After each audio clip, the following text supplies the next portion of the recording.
The State of Israel is widely believed to possess nuclear weapons. Estimates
was soon kidnapped by the Mossad and brought back to Israel, where he was sentenced to 18 years in prison for treason and espionage. Nuclear testing.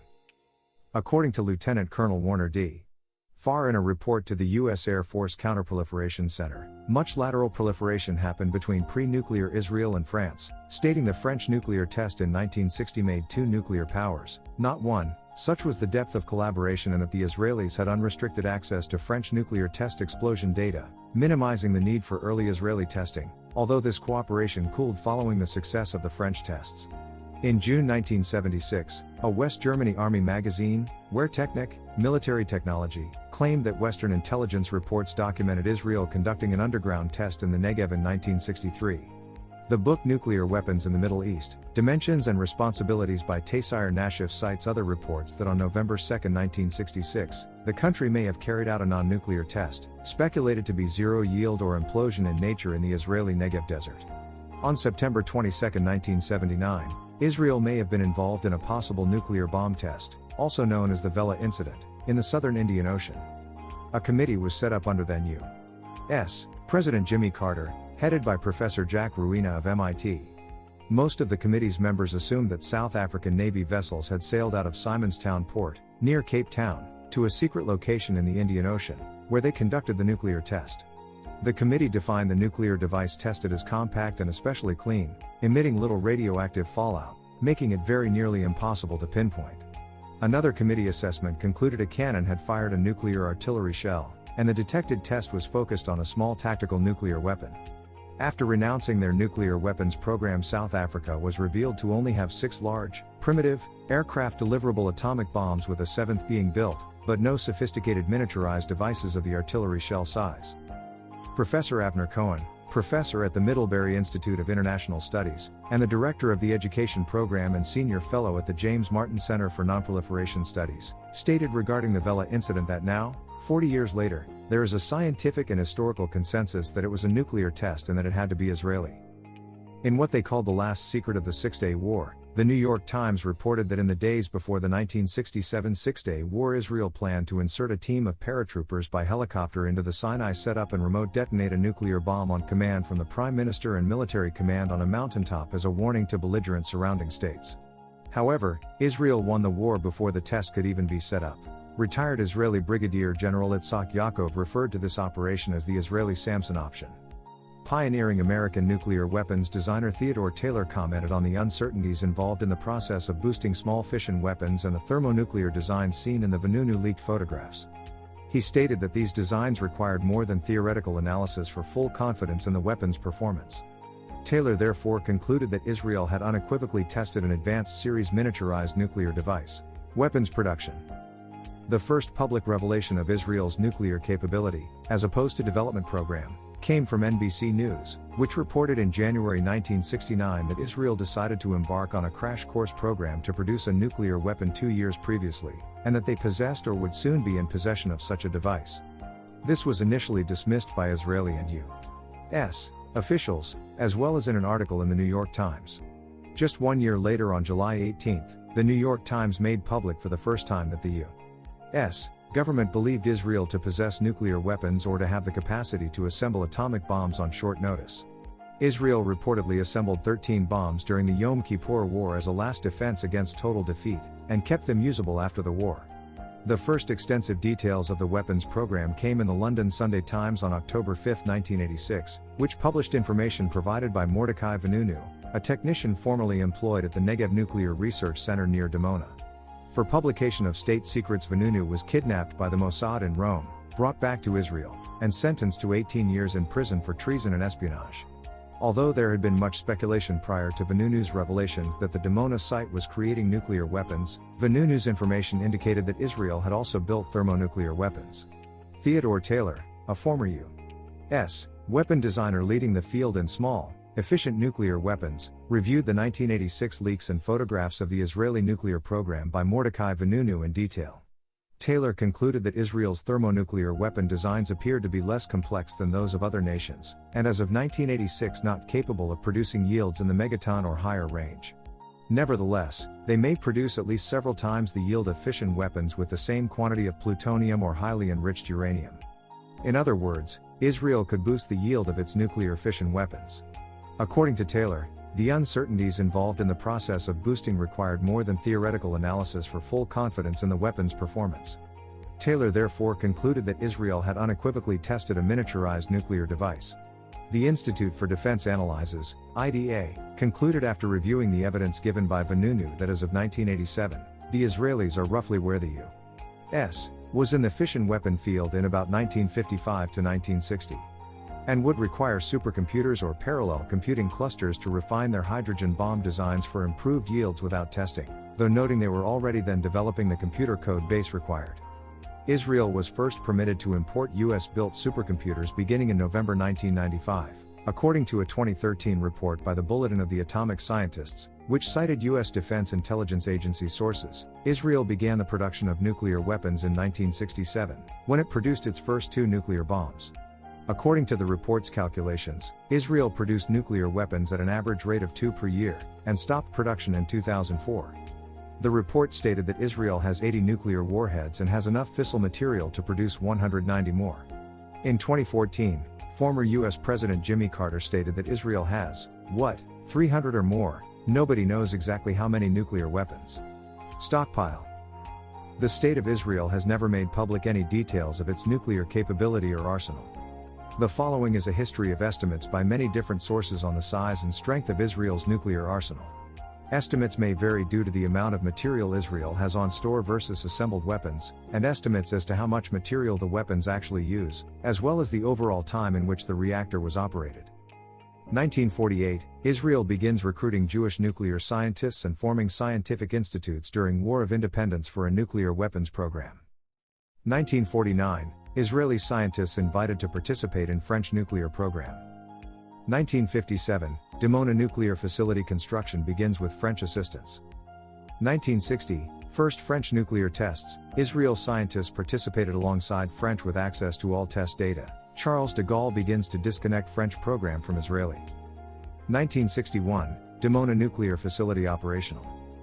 1963, alleged underground nuclear test in the Negev desert. 1966, alleged underground nuclear test in the Negev desert, possibly zero yield or implosion type, first fully weaponized fission designed for aircraft delivery available for activation. 1967, Six-Day War, 2 bombs, 13 bombs. 1969 to 5 to 6 bombs of 19 kilotons yield each. 1973, Yom Kippur War, 13 bombs, 20 nuclear missiles, a suitcase bomb. 1974 to 3 capable artillery battalions each with 12 175mm tubes and a total of 108 warheads, 10 bombs. 1976 to 10 to 20 nuclear weapons. 1979, Vela incident, satellite detects possible advanced miniaturized and very clean nuclear test in Indian Ocean often attributed to Israel. 1980 to 100 to 200 bombs.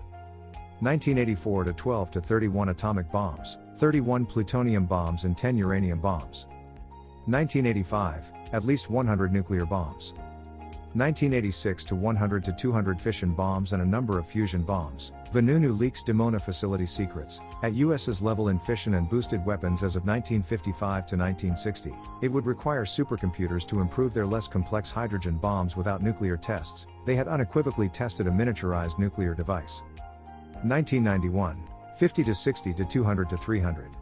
1992, more than 200 bombs, estimated 40 top nuclear weapons scientists immigrated to Israel from ex-USSR. 1994, 64 to 112 bombs, 5 kg/warhead, 50 nuclear-tipped Jericho missiles, 200 total, 300 nuclear weapons. 1995, 66 to 116 bombs, at 5 kg/warhead, 70 to 80 bombs, a complete repertoire, neutron bombs, nuclear mines, suitcase bombs, submarine-borne. 1996, 60 to 80 plutonium weapons, maybe more than 100 assembled, ER variants, variable yields. 1997, more than 400 deliverable thermonuclear and nuclear weapons. 2002, between 75 and 200 weapons. 2004, 82. 2006, more than 185. The British Parliament's Defence Select Committee reported that Israel possessed more warheads than the UK's 185. 2006, Federation of American Scientists believes that Israel could have produced enough plutonium for at least 100 nuclear weapons, but probably not significantly more than 200 weapons. 2008, 150 or more nuclear weapons. 2008, 80 intact warheads, of which 50 are re-entry vehicles for delivery by ballistic missiles, and the rest bombs for delivery by aircraft. Total military plutonium stockpile 340 to 560 kilograms. 2009, estimates of weapon numbers differ sharply with plausible estimates varying from 60 to 400. 2010, according to Jane's Defense Weekly, Israel has between 100 and 300 nuclear warheads, most of them are probably being kept in unassembled mode but can become fully functional in a matter of days. 2010, more than 100 weapons, mainly two-stage thermonuclear devices, capable of being delivered by missile, fighter bomber, or submarine after extensive renovations, Dimona facility now functioning as new. 2014, approximately 80 nuclear warheads for delivery by 24 missiles, a couple of squadrons of aircraft, and perhaps a small number of sea-launched cruise missiles. 2014, 300 or more nuclear weapons. 2015, Israel has 200, all targeted on Tehran. Delivery systems.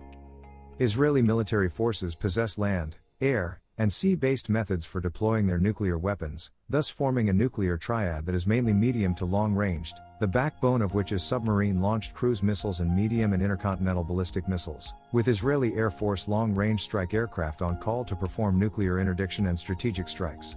During 2008 the Jericho 3 ICBM became operational, giving Israel extremely long-range nuclear strike abilities. Doctrine. Israel's nuclear doctrine is shaped by its lack of strategic depth. A subsonic fighter jet could cross the 72 kilometers, 39 nautical miles, from the Jordan River to the Mediterranean Sea in just 4 minutes. It additionally relies on a reservist-based military which magnifies civilian and military losses in its small population. Israel tries to compensate for these weaknesses by emphasizing intelligence, maneuverability and firepower. As a result, its strategy is based on the premise that it cannot afford to lose a single war, and thus must prevent them by maintaining deterrence, including the option of preemption. If these steps are insufficient, it seeks to prevent escalation and determine a quick and decisive war outside of its borders. Strategically, Israel's long-range missiles, nuclear-capable aircraft, and possibly its submarines present an effective second strike deterrence against unconventional and conventional attack, and if Israel's defenses fail and its population centers are threatened, the Samson Option, an all-out attack against an adversary, would be employed. Its nuclear arsenal can also be used tactically to destroy military units on the battlefield. Although nuclear weapons are viewed as the ultimate guarantor of Israeli security, as early as the 1960s the country has avoided building its military around them, instead pursuing absolute conventional superiority so as to forestall a last resort nuclear engagement. According to historian Avner Cohen, Israel first articulated an official policy on the use of nuclear weapons in 1966, which revolved around 4 red lines that could lead to a nuclear response. A successful military penetration into populated areas within Israel's post-1949, pre-1967, borders. The destruction of the Israeli Air Force. The exposure of Israeli cities to massive and devastating air attacks or to possible chemical or biological attacks. The use of nuclear weapons against Israeli territory. Conclusion. Hopefully these weapons will never be used. Let's hope rational minds prevail.